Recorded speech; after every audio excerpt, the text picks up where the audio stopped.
When the police came, Crawford ran through the store out this back door. He ran into these woods where police chased him and then finally caught him, wrestling him to the ground in front of the store.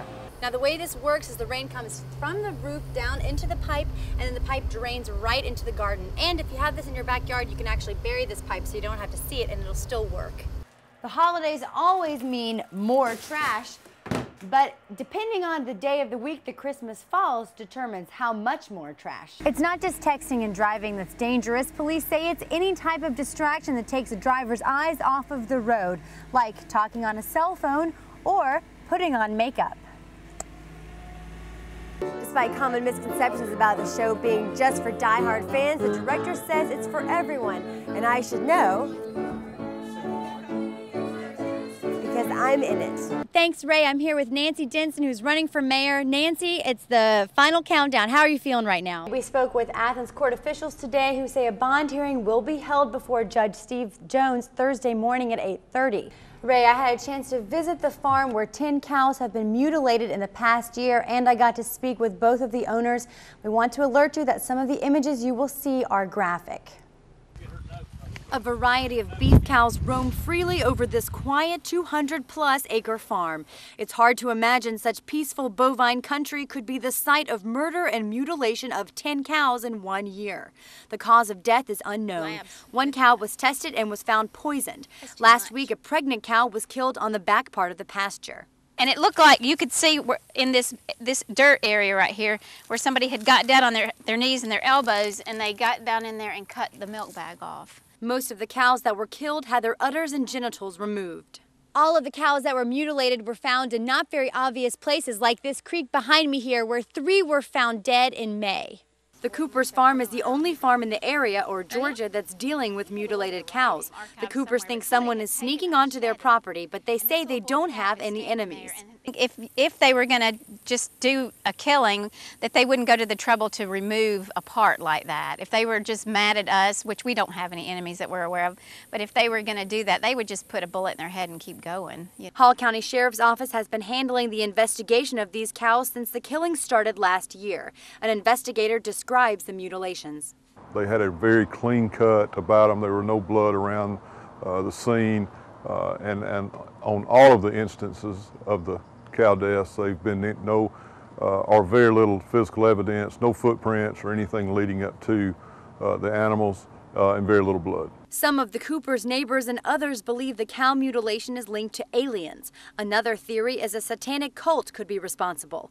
I spoke with a cult expert who wishes to remain anonymous about this case.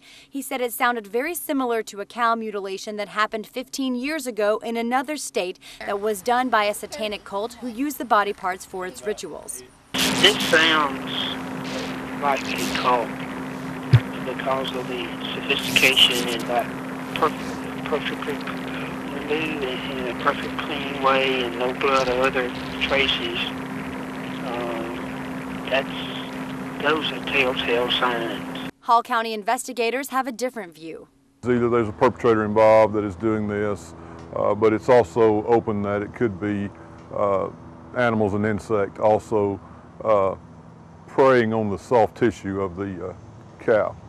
The Coopers don't think an animal could have been so precise in its work. The Coopers are patrolling their land more to try to stop their cows from being killed.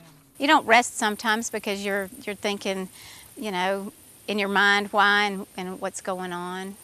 67-year-old J.P. Watkins was full of emotion to receive the Athens Community Council on Aging Award. Happy, happy, happy, happy. I feel so good.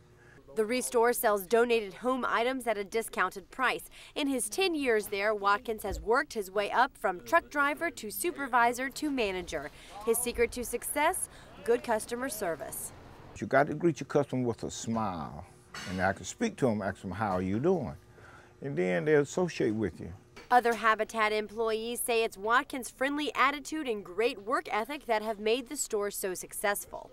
If you stand in that store for like 30 minutes, you'll hear his name called from different portions of the areas of the store at least 15 times in those 30 minutes because he knows where everything is, he knows how to price everything, And there's certain customers that come in and they will only buy things from JP. Watkins says he's addicted to the Restore and has no plans to retire anytime soon.